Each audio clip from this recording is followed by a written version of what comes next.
नमस्कार दोस्तों, आध्यात्म चैनल में आप सभी का स्वागत है।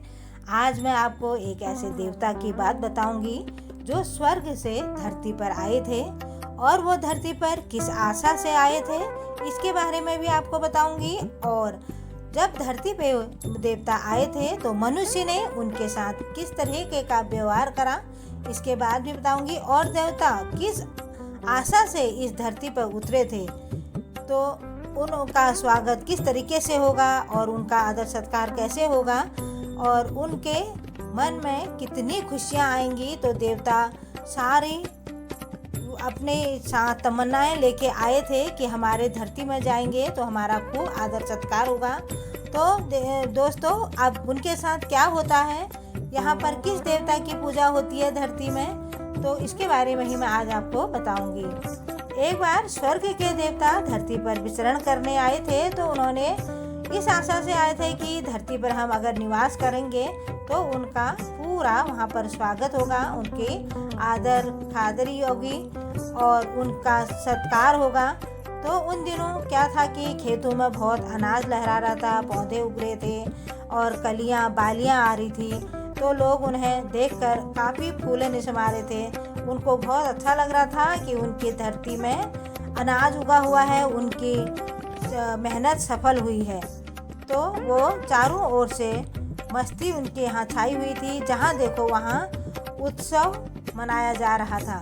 और जब देवताओं की तरफ किसी ने आंख उठाकर भी नहीं देखा, तो उन्हें जिस स्वागत की आशा थी और वह वहीं पर ही खत्म हो गई। और वरदान देने की अपनी क्षमता पर उन्होंने जो गर्व किया था वो सब वहीं पर खत्म हो गया।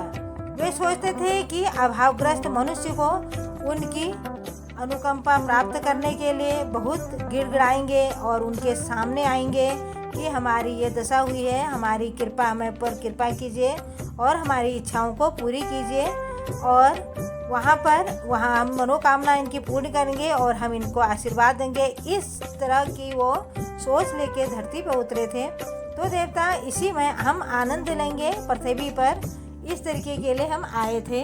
तो इसी के बारे में वो सोचते हैं, जिसके पास वह वरदान देने की क्षमता हो उसी के पास वैसी ही चाहत उचित होती है।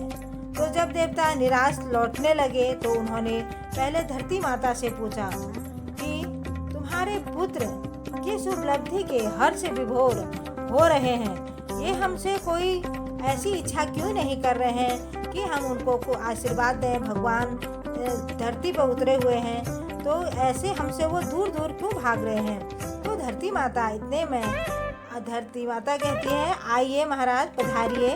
अपना मान्य अतिथि को वो झुक झुक कर उनका स्वागत करती हैं और उनको नम्रता पूर्वक उनसे बोलती हैं, इस लोक में यहाँ का भी एक देवता है। और दोस्तों, मैं बताऊँ यहाँ का देवता कौन होता है हमारी धरती में, तो अब उसके बारे में बताएंगे कि वह भी आपकी ही तरह सामर्थ्यवान होते हैं। मेरे पुत्र उसी की पूजा करते हैं और फल स्वरूप जो चाहते हैं तो उन्हें वह प्राप्त कर देते हैं। आजकल उसी की अनुकंपा यहाँ पर बरस रही है, जो सबका मन उसी के स्वागत में लगा हुआ है। आप कुशल से आइए, और यदि दूसरे दिनों में आए होते तो यही संभव था कि आपकी आरती अर्चना पूजा और आपका स्वागत सत्कार किया जाता।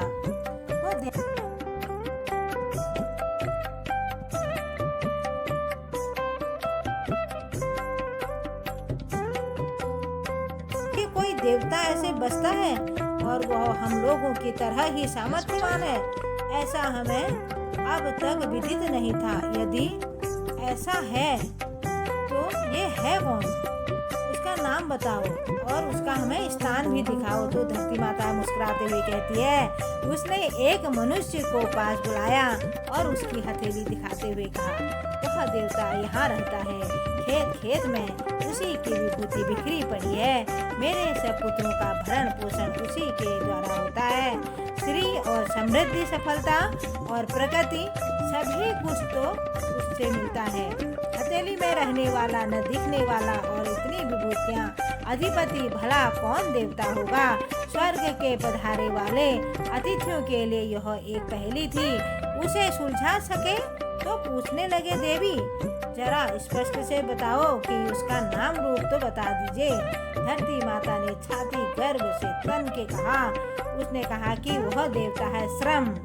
मेरे पुत्रों ने उसी की आराधना करने की ठानी है और वे आज नहीं तो कल इस लोक में स्वर्ग की रचना करेंगे।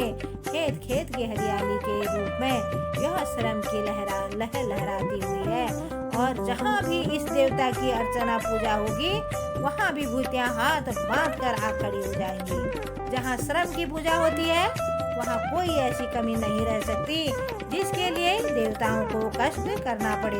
इस तथ्य और सत्य के साथ साथ स्वर्ग निवासियों ने वस्तु स्थिति को समझा और वे अपनी निरुपयोगी एवं मनुष्य की ओर से अपेक्षा का रहस्य समझते हुए अपने लोक को वापस चले गए।